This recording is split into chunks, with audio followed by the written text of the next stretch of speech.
விக்கிரவாண்டியில் deposit இழந்து விடுவோம் என்ற அச்சத்தால் அதிமுக தேர்தலை புறக்கணித்திருப்பதாக திமுக அமைப்பு செயலாளர் RS பாரதி விமர்சித்த நிலையில் தங்களை பற்றி பேச திமுகவுக்கு எந்த அருகதையும் இல்லை என அதிமுக முன்னாள் அமைச்சர் ஜெயக்குமார் பதிலடி கொடுத்துள்ளார்.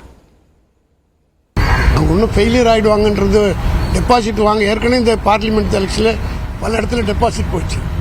இந்த தேர்தலிலும் டெபாசிட் போனால் இப்போ சசிகலா வர கட்சியை இணைக்க போகிறேன்னு அறிக்கை விட்டுருக்காங்க. இந்த சூழ்நிலையில் கட்சிக்காரன் ஒரே ஒரு சவால் உங்க மூலமாக அவருக்கு விடுறேன். இந்த தேர்தல் அவர் புறக்கணிச்சிட்டார்ல, புறக்கணிக்கிறத ஒரு கட்சி புறக்கணிதுன்னா அந்த கட்சியில் இருக்கிற யாரும் ஓட்டு போட முடியாது.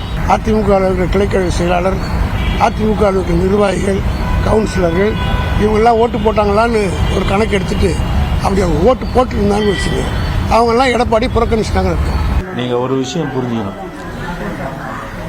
ஒருத்தர் ஒரு கருத்தை சொல்கிறாராம், திமுகவும் சரி அதே போல் RS பாரதியும் சரி, ஒரு கருத்தை சொல்கிறாங்கன்னா முதல்ல அவர்களுக்கு முகாந்திரம் இருக்கா, அதாவது லோக்கல் ஸ்டாண்டு என்று சொல்லக்கூடிய அந்த முகாந்திரம் இருக்கான்னு சொல்லி பார்க்கணும்.